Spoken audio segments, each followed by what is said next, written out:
एक सहाबी अल्लाह के नबी के पास आए, कहने लगे हलक तू या रसूल अल्लाह, मैं तो मर गया अल्लाह के रसूल। आपने कहा क्या हो गया भाई, क्या हुआ? गौर से सुनना, बड़ी अच्छी बात बता रहा हूं। देखिए इस्लाम कैसा रास्ता निकालता है। अल्लाह के रसूल मैं तो बर्बाद हो गया। कहा क्या हुआ? कहा अल्लाह के नबी रोजे की हालत में अपनी बीवी से हम बिस्तरी कर ली, रोजे से था और बीवी से मिल लिया।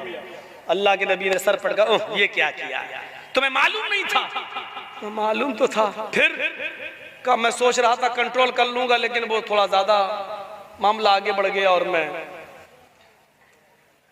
अल्लाह के नबी ने कहा कि चलो कफारा अदा करो। हाँ हाँ कर देंगे कर देंगे। क्या है बताइए तो? अल्लाह के रसूल ने कहा एक गुलाम आजाद करो। क्या? एक गुलाम खरीदूं और फिर आजाद करूं? हाँ। कहा अल्लाह के रसूल पूरी जिंदगी तो मुझे गुलामी करते हुए हो गई है, मुझे तो खुद आजाद किया गया है, मैं कैसे कोई गुलाम खरीद पाऊंगा, मेरे पास उतना नहीं है। आपने कहा दूसरा ऑप्शन भी है, अगर गुलाम आजाद नहीं कर सकते हो तो 60 रोजे रखो। 60 रोजे मुसलसल पै दर पै 60 रोजे कंटिन्यू लगातार। कहता कितने? अल्लाह के नबी ने कहा 60 और तुम्हारी बीवी हो जाएगी। कहा अल्लाह के रसूल एक रोजे का तो ये हाल है कि कंट्रोल नहीं कर पाया, बीवी से मिल लिया, आप कह रहे 60? ये भी ताकत नहीं है मेरे अंदर, ये भी नहीं कर पाऊंगा पूरा। अल्लाह के रसूल मुस्कुराए, अच्छा अच्छा ये नहीं कर पाओगे? तो एक रास्ता और है। का क्या? का 60 मिस्कीनों को खाना खिलाओ। कहता है 60? कहा हाँ। 60 मिस्कीनों को कहां से लाऊं? अल्लाह के नबी ने कहा एक बार में 60 मिस्कीनों को बुला के खाना खिला दो। आज बुलाओ 60 को खिला दो, कल अपनी बीवी से मिल लो, तुम्हारी बीवी। या ताकत नहीं है तो एक एक मिस्कीन को रोजाना खिलाओ, 60 दिन खिलाओ 60 मिस्कीनों को, तो 60 दिन तुम्हें रुकना पड़ेगा। जब तक 60 मिस्कीन खा नहीं लेंगे तब तक तुम अपनी बीवी से नहीं मिल सकते। अल्लाह के रसूल मेरा हाल तो यह, सुबह उठता हूं तो भूखा उठता हूं, शाम को अगर खा के सोता हूं तो सुबह नहीं मिलता, सुबह खा लूं तो शाम को भूखा सोता हूं। अरे मेरे तो घर में खाने को नहीं है, हम 60 मिस्कीनों को कहां से खिला पाऊं? ये भी ताकत नहीं है मेरे अंदर। अल्लाह के नबी ने कहा ये भी ताकत नहीं है, तो 3 ही ऑप्शन थे, अब तो कोई चौथा ऑप्शन है नहीं। तो कहा क्या फिर मेरे लिए कोई रास्ता ही नहीं, जब मेरे तीनों की ताकत नहीं है तो? अल्लाह के रसूल ने कहा अच्छा रुको, तुम्हारे लिए मैं सहाबा से चंदा करवाता हूँ। आपने ऐसे ही लोग बैठे हुए थे, सहाबा से कहा अपने भाई की मदद करो बेचारे की, इसने ऐसा ऐसा कर लिया, इसकी कुछ मदद करो, कपड़े से, खजूर से, ये अपने इलाके के गरीबों में बांट देगा, वही इसका कफारा हो जाएगा। सहाबा उठे, कोई 1 खजूर लाया, कोई 2 लाया, कोई 5 लाया, कोई 1 टोकरा भर गया, 5 किलो का 10 किलो का खजूर भर गए। अल्लाह के रसूल ने बोला इधर आओ, तुम्हारे भाइयों ने तुम्हारी मदद की, इधर आओ। वो आया, लो क्या? उठा के दिया, लो क्या करूं? अल्लाह के रसूल ने कहा अपने कबीले में जाओ, अपने गांव में, और ये गरीबों में बांट दो और बीवी बना लो, जाओ तुम्हारी बीवी तुम्हारे लिए हलाल हो जाएगी। तुम्हारे भाइयों ने मदद की है, इस खजूर को अपने इलाके के गरीबों में दे दो। कहने लगा गरीबों में दे दूं? कहा हाँ। का अल्लाह के रसूल अल्लाह की कसम मेरे पूरे गांव में मुझसे बड़ा गरीब कोई है ही नहीं, मेरे पूरे कबीले में मुझसे ज्यादा गरीब कोई नहीं। अल्लाह के रसूल भी हंस दिए और साहबा भी हंस दिए, बोले अच्छा तू ही खा ले और अपने बच्चों को खिला दे, और जा तेरी बीवी तेरे लिए हलाल हो गई, जा। मेरे भाइयों ये रास्ता निकालता है इस्लाम। इस्लाम सबके लिए है। इस्लाम पर अमीर भी अमल कर सकता है और गरीब भी अमल करके जन्नती हो सकता है। इसलिए अल्लाह ने कहा जो इस्लाम को छोड़कर दूसरा रास्ता अख्तियार करेगा उसका कबूल नहीं किया जाएगा, क्योंकि इस्लाम के अंदर ये खुसूसियतें हैं जो और दूसरे मजहब के अंदर नहीं हैं। अगर आप ईसाई हैं तो पूरे गरीब बन जाओ, जब तक घर मकान सब तक लुटा नहीं दोगे, गरीबों में खर्च नहीं कर दोगे, तब तक जन्नत में नहीं जाओगे। अगर आप हिंदू हैं तो जब तक 2000 रुपए नहीं आग में झोंकने के लिए, तब तक आपको स्वर्ग और पैराडाइज नहीं मिल रही है।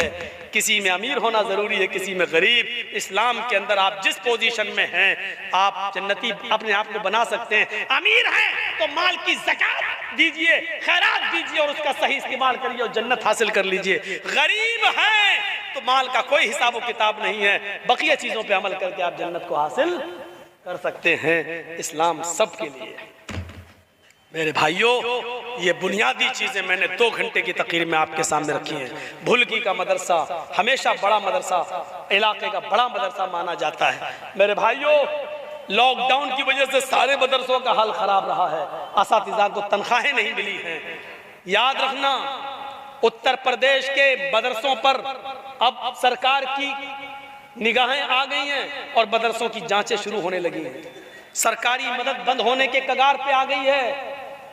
आप देख रहे हैं, पेपरों में पढ़ रहे हैं। और बंगाल वालों, तुम पर तो अल्लाह का रहम करम है, मदरसे आपके चल रहे हैं, कोई पाबंदी नहीं है, कोई सरकारी जांचें नहीं चल रही हैं। कम से कम इन मदरसों की मदद करके इस्लाम के किलों को जिंदा रखो।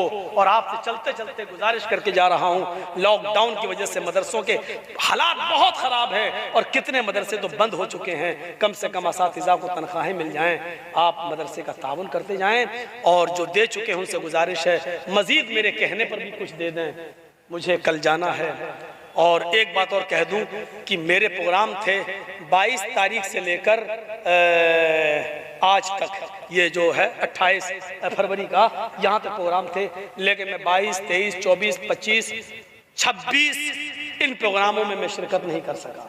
जिसमें 23 तारीख को जो गोवा गांव में प्रोग्राम था उसमें भी मैं नहीं आ सका, क्योंकि मुझे जल्दी जल्दी तारीखें मिलने लगी कोर्ट से। लॉकडाउन में कोर्ट का आदेश ये आया कि लॉकडाउन के बाद जो कोर्ट बंद रही एक साल, उसके बाद जो खुल रही है तो उसकी पूर्ति की जा रही है। हर 2 दिन के बाद एक डेट मिल जाती थी। तो मैं उन डेटों में फंसा हुआ था, क्योंकि पहले मुझे अपने आप को सेव करना है, जलसे तो बहुत होते रहेंगे। इसलिए मैंने मोबाइल अपना बंद कर दिया था, क्योंकि टेंशन, कोर्ट का टेंशन था मेरे ऊपर। इसलिए मैं 22 से लेकर 26 तारीख तक के जलसों में मैं शिरकत नहीं कर सका।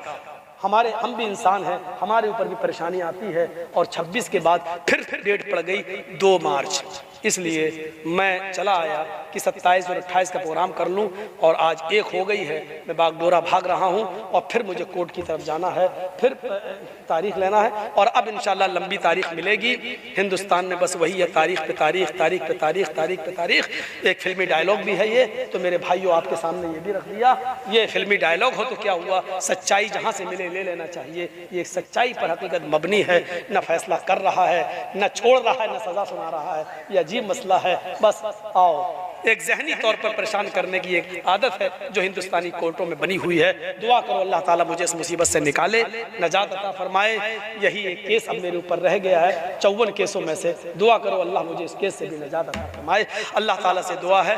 और आपसे फिर गुजारिश करता हूँ कि मैं 5 मिनट बैठूंगा, 10 मिनट आप स्टेज पे भी ला के दे सकते हैं, चादर घूम रही उसमें भी दे सकते हैं। बारे अल्लाह हम तमाम मुसलमानों पर रहम फरमा, हमारे मुल्क हिंदुस्तान में अमन व शांति पैदा फरमा दे। ऐ अल्लाह, बंगाल में चुनाव करीब है, ऐ अल्लाह उस सरकार को बंगाल के अंदर दोबारा चुनकर उस सरकार को चुन जो इस देश के लिए बेहतर हो।